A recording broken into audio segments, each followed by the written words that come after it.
ഇത് കേട്ടോട്ടാ, തമാശ ആണെങ്കിലും സംഭവത്തിൽ കാര്യമുണ്ട്. എന്താണെന്ന് വെച്ച് കഴിഞ്ഞാൽ ആഗ്രഹത്തോടെ ബൈക്കും കാറും വീടൊക്കെ മേടിച്ചിട്ട് അത് ഉപയോഗിക്കാൻ പറ്റാത്ത കുറേ പേരുണ്ട്. അതിൽ പെട്ടൊന്നാണ് ഞാനും. അപ്പോൾ ഞാൻ ചെറുപ്പത്തിൽ സ്കൂളിൽ പഠിച്ചിരുന്ന സമയത്ത് ഈ സൈക്കിള് മേടിച്ച് തന്നിരുന്നു വീട്ടിൽ. അപ്പോൾ ആ സൈക്കിളിൻ്റെ ഹാൻഡിൽ അങ്ങനെ താഴ്ത്തി വെച്ചിട്ട് ഇങ്ങനെ സ്പോർട്സ് ബൈക്കൊക്കെ ഓടിക്കുന്ന കാര്യമാണ് ഞാൻ സ്കൂളിലൊക്കെ പോയിരുന്നത്. എന്തുകൊണ്ടാണ് ചെറുപ്പം മുതൽ എനിക്ക് സ്പോർട്സ് ബൈക്കും കാറിനോടൊക്കെ ഭയങ്കര താല്പര്യമാണ്. അപ്പോൾ അങ്ങനെ സൈക്കിൾ ഓടിച്ച് പോയിരുന്നു. പിന്നെ കുറച്ച് വലുതായി കോളേജ് ആയപ്പോൾ ബൈക്ക് വാങ്ങി. ബൈക്ക് R15 പോലെയോ R1 പോലെയോ അല്ലെങ്കിൽ നിഞ്ച പോലത്തെ വണ്ടി അല്ലെങ്കിലും ഒരു പൾസറായിരുന്നു വാങ്ങിച്ചത്. പക്ഷേ എന്തായാലും ഒരു സ്പോർട്സ് ബൈക്ക് മേടിക്കണം എന്നൊരു ആഗ്രഹം ഉണ്ടായിരുന്നു. എന്നിട്ട് കോളേജിൻ്റെ സമയത്ത് ഒരു പ്രാവശ്യം ടൂറിന് പോകുമ്പോൾ ഫ്രണ്ട്സുകളെല്ലാവരും അവരവരുടെ പല ആളുകളും പല ബൈക്കുകളും ആയിട്ടായിരുന്നു വന്നിരുന്നത്. എൻ്റെ ബൈക്കുണ്ടായിരുന്നു. അപ്പോൾ അതിൽ എൻ്റെ ഫ്രണ്ടിൻ്റെ ഫ്രണ്ട് ഒരുത്തന്നെ R15 വണ്ടിയിട്ട് വന്നു, മറ്റേ സ്പോർട്സ് മോഡൽ. ആ ബൈക്ക് എനിക്ക് ആഗ്രഹമുള്ള ബൈക്കിൽപ്പെട്ട ഒരു ബൈക്കാണത്. അപ്പോൾ ഞാൻ ആ ബൈക്ക് എനിക്ക് ഓടിക്കാൻ കിട്ടിയൊന്നുമില്ല. പക്ഷേ ഞാൻ തിരിച്ചു വരുന്ന സമയത്ത് ടയേർഡായി, ഓൾമോസ്റ്റ് എല്ലാവരും ടയേർഡായി. ഒരു ഹോൾട്ട് ഉണ്ടായി. ആ ഹോൾട്ടിലാണ് വണ്ടിയിലൊന്ന് ഇരിക്കാൻ ചാൻസ് കിട്ടിയത്. അതിൽ ഇരിക്കാനുള്ളൊരു ആഗ്രഹം ഒരുപാട് ഉണ്ടായിരുന്നു, പോകുമ്പോഴും എല്ലാം ഉണ്ടായിരുന്നു. പക്ഷേ എനിക്ക് അധികം അടുപ്പമില്ലാത്ത ഫ്രണ്ടാണ് എന്നുള്ളതുകൊണ്ട് അവന് ചോദിച്ചില്ല. അങ്ങനെ തിരിച്ചു വന്നു. പിന്നെ ഫോട്ടോ എടുത്തു. അത് കഴിഞ്ഞ് ഞാൻ ഗൾഫിലേക്ക് വന്നപ്പോൾ ഞാൻ പൈസ ഒക്കെ കുറച്ച് അറേഞ്ചായി, ബൈക്ക് മേടിക്കാൻ തീരുമാനമായി. അപ്പോൾ ബൈക്ക് മേടിക്കാൻ വന്നപ്പോൾ എല്ലാവരും വിചാരിച്ചത് ഞാൻ വല്ല ബുള്ളറ്റാണോ ട്രെൻഡ്, വല്ല ബുള്ളറ്റ് അങ്ങനെ വാങ്ങിക്കാമെന്ന് വെച്ചു തന്നെ എല്ലാവരും വിചാരിച്ചത്. പക്ഷേ അത് വാങ്ങിച്ചില്ല, ഞാനിതാ വാങ്ങിച്ചത്. അപ്പോൾ ഒരുപാട് എതിർപ്പുകളുണ്ടായിരുന്നു.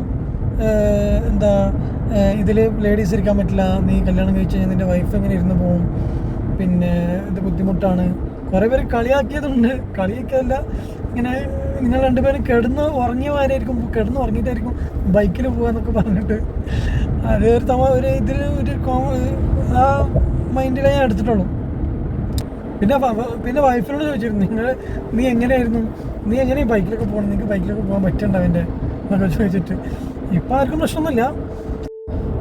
അങ്ങനെ ബൈക്ക് മേടിച്ചു. ബൈക്കിൽ പോകുന്ന സ്ഥലത്ത് ബൈക്കിലും, കാറിൽ പോകുന്ന സമയത്ത് കാറിലും, ബൈക്കിൻ്റെ വൈബ് ആവശ്യമുള്ളപ്പോൾ ബൈക്ക്. അങ്ങനെ ഭാര്യയ്ക്കും കുഴപ്പമില്ല, എനിക്കും കുഴപ്പമില്ല.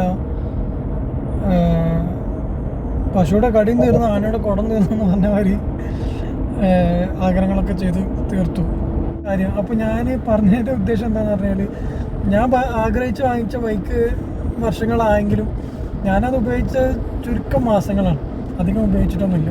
പിന്നെ ഇപ്പോഴും ഞാൻ മറ്റേ ഇറച്ചിക്കടക്ക് മുന്നേ പട്ടിയിരിക്കുന്ന പോലെ ഞാനിപ്പോഴും ഫോട്ടോസൊക്കെ നോക്കി ഇരിക്കലായിരുന്നു, വണ്ടി ഓടിച്ചതും വണ്ടിയുടെ ഒക്കെ ആയിട്ട്. ആഗ്രഹങ്ങൾ ചെയ്ത് തീർക്കുക, കണ്ടു തീർക്കുക. കാണാനുള്ളവരൊക്കെ പോയി കണ്ടു തീർക്കുക, പോകാനുള്ള സ്ഥലത്തൊക്കെ പോയി വൈബ് ചെയ്യുക. വീട്ടിലുള്ളവരുടെ കൂടെ പോകേണ്ട സമയമാകുമ്പോൾ വീട്ടിലുള്ളവരുടെ കൂടെ പോവുക. ഈ നാട്ടുകാരെയും വീട്ടുകാരെയും കൂട്ടുകാരെയും നോക്കി നിന്ന് കഴിഞ്ഞാൽ ഒരു കാര്യം നടക്കില്ല. പിന്നെ അവരുടെ സമയം കഴിഞ്ഞാൽ പൊടി തട്ടി അവർ പോകും. അവരവരുടെ കാര്യങ്ങൾ അടിപൊളി ചെയ്ത് തീർക്കും. നമ്മളായിരിക്കും സോമനായിട്ടിരിക്കുക. ഓക്കെ, അപ്പോൾ പറഞ്ഞ പോലെ ചെയ്യാൻ ആഗ്രഹമെല്ലാം ചെയ്ത് തീർക്കുക. Life is short. അഹമ്മദാബാദ് ഇൻസിഡൻ്റൊക്കെ പോലെ എത്ര ആഗ്രഹങ്ങളും ബാക്കി വെച്ചിട്ടായിരിക്കും പോയിട്ടുണ്ടാവുക. അപ്പോൾ നമ്മുടെ ആഗ്രഹങ്ങൾ, ചെറിയ ആഗ്രഹങ്ങളൊക്കെ ഉണ്ടെങ്കിൽ അത് എത്രയും പെട്ടെന്ന് ചെയ്ത് തീർക്കുക. വലിയ ആഗ്രഹങ്ങളൊക്കെ ആണെങ്കിൽ ഓക്കെ. നമ്മുടെ ആഗ്രഹങ്ങൾ മറ്റുള്ളവരുടെ ആഗ്രഹങ്ങളായിരിക്കില്ല, അത് നമ്മുടെ തന്നെയാണ്. നമ്മൾ തന്നെ അതിലേക്ക് എത്തിച്ചേരണം. ഓക്കെ, എന്നാൽ ശരി. വീഡിയോ ഇഷ്ടമായി കഴിഞ്ഞാൽ ലൈക്ക് ചെയ്യുക. ഇനിയും ഒരുപാട് വീഡിയോസുമായി വരാം. Bye bye.